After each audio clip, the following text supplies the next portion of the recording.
अब बत्ती दिन जाँदा घन्टी पनि ल्याऊ है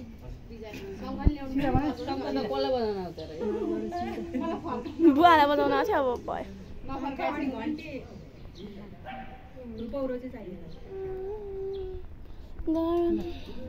त्यही माथि लगाइदिउँ न कसरी काट्ने यो निकाल्ने होइन यही माथि राख्ने हो राखिरहनु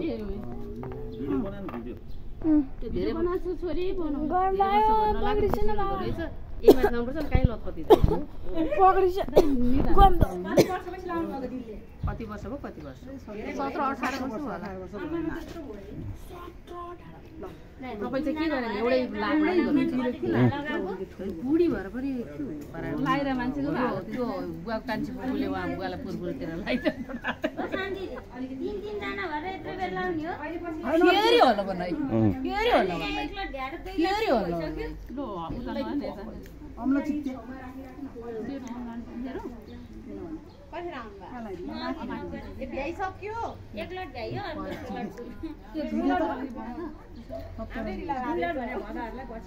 ल फुपूहरूले यहाँ बुवालाई टिका लगाएको 2082 सालको तिहार भाइ टिका 17 वर्षमा युकेबाट पुगाएर ल हैन यो त युट्युबमा हाल्छु नि म अब दिदी युट्युबमै आउनु भयो त मेरो च्यानल छ नि दिदी पनि 17 वर्षको टिको हो नि मैले पूजा गरेको छैन आनन्द होस् गाई ठुला एकदम राम्रो होस् सबै रोग भएर ठमठम हिँड्ने भन्नुले रक्कै भनेर भनिदिन्छ यहाँ हेर पूजा गरिसके आशीर्वाद लाग्छ क्या अब रातिको मन लाग्छ मैले लगाइदिन्छु यो कति चिठी हो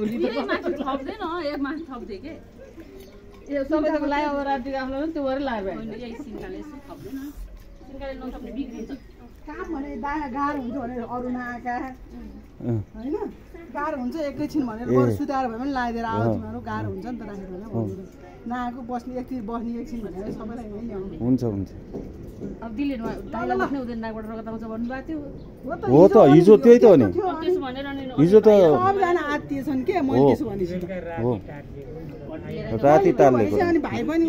अब उठ्नै नहुने रहेछ भन्ठाने के सबैले हो हिजो त्यस्तै भएको नि अनि त अनि काकाले त्यही भने क्या दाइलाई धेरै बेर बस्नु हुँदैन तिमीहरू एकै ठाउँमा नलाउनु पुग्यो दाइलाई गाह्रो हुन्छ भने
त्यो भने कुन्चाले कहाँ पुग्छ अन्त यिनीहरूलाई अहिले खुवाउनुहुन्छ छैन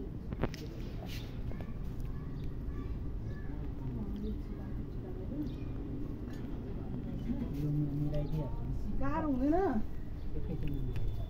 गाह्रो हुन्छ दाइ रातो लगाइदिनु पर्दैन म सहयोग गरिदिन्छु नि त पर्दैन बाबु त्यस्तो गाह्रो गरी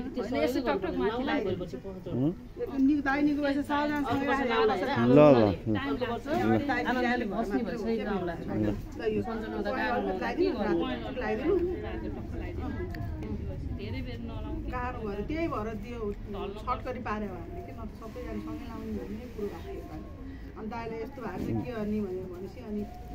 गाह्रो हुन्छ हेर अझ सुताएर अडेस लाएर लगाइदियो भने त्यो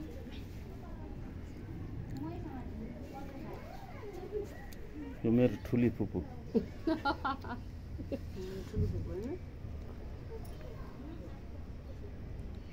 यो कान्छी फुपू माइली फुपू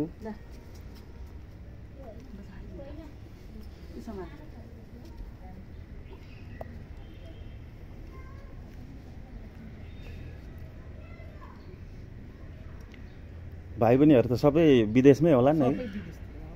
को छ र नेपालमा कोही छैन ऊ त 17 वर्ष टिको उसको यसपालि मात्रै आउनु भयो माइल दिदी बुवा बिते बेला आएको युकेमा हुनुहुन्छ होइन बसाइ नि उही सबै ए 17 वर्षको टिको उसको बिहा फेरि टिका लाग्यो बुवादेखि लाग्छ दाइसँग बस्नु फोटो खिचौँ न हामी पछाडि बस्छौँ एकपल्ट हाम्रो क्यामेरा खै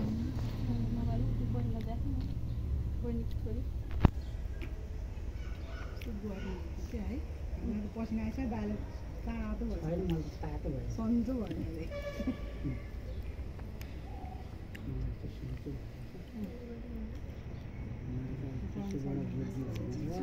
यो बोक्सोको रोगी भइसकेपछि त तातो नै चाहिने के चिसो त हुनै हुँदैन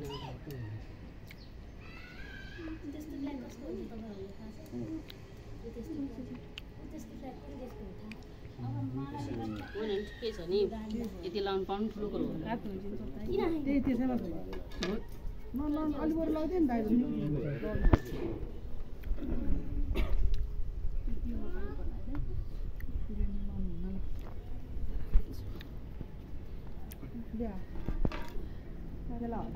काम लाग्छ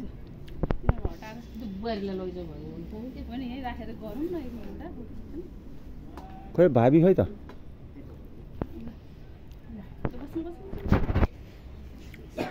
यहीँ बस्नु सँगै बस्नु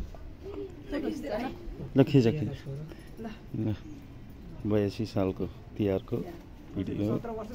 17 वर्षपछि माइल दिदीको टिका अब सधैँ रेगुलर हुनुपर्छ